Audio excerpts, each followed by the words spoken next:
What's up, my Yu-Gi Bros? I'm your host, the one, the only, the RJB0. Welcome to, I can't even call it Yu-Gi-Oh! Business Casual these days. I swear I am going to get back into that, but for now, I am about to conquer the hill.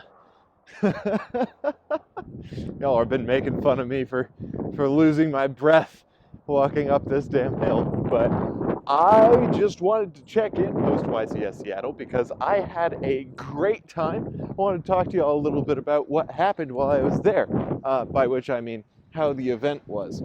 Now, the very first thing that happened to me was that I had my mind blown by Zodiac. I enjoyed that deck more than I ever thought possible. I think it was because it actually really felt like Dragon Ruler format. And that sounds really weird coming from a deck that's as like uncomplex as Zodiac is versus how complex Dragon Rulers was, but the kinds of decisions that you had to make were actually very similar between Dragon Rulers and Zodiac.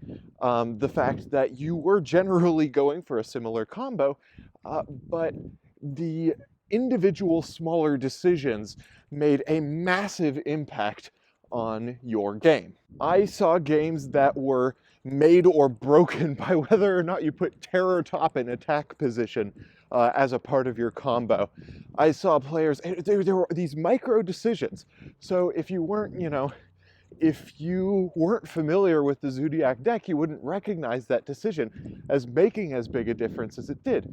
Which you go for first between Boar and Tiger Mortar.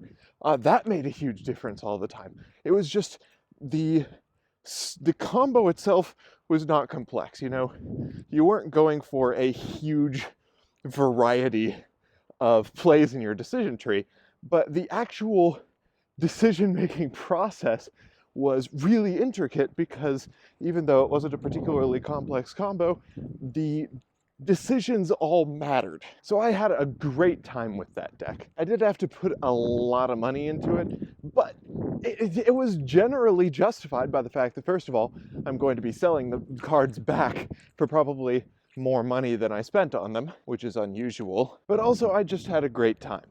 The second big thing that I got from this event, aside from all of the stuff that I got to do with SEMO, in terms of testing, the really in-depth way that we thought about the deck, the extent to which we tested and came to understand what we were playing, was that I don't do well in tournament spaces. I don't do well at events.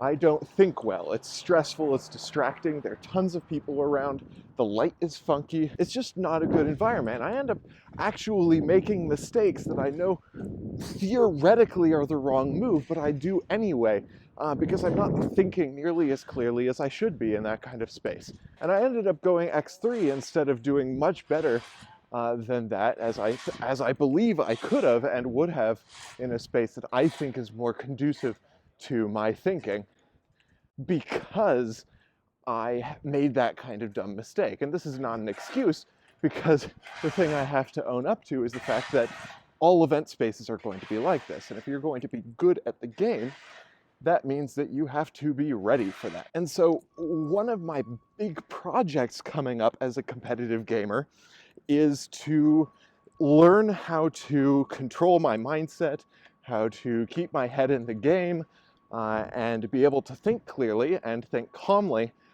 during a large event, so that I don't do that kind of dumb thing. I'm really excited for that process because that's going to be a really big growing experience for me, and I can bring you guys along with me on the journey. And finally, in terms of content, I was not making a lot of content because actually really competitive play was just consuming me so much during that time, along with, schoolwork and things of that sort. But I will be bringing you so much more recently, or in the near future, because I was inspired by this event.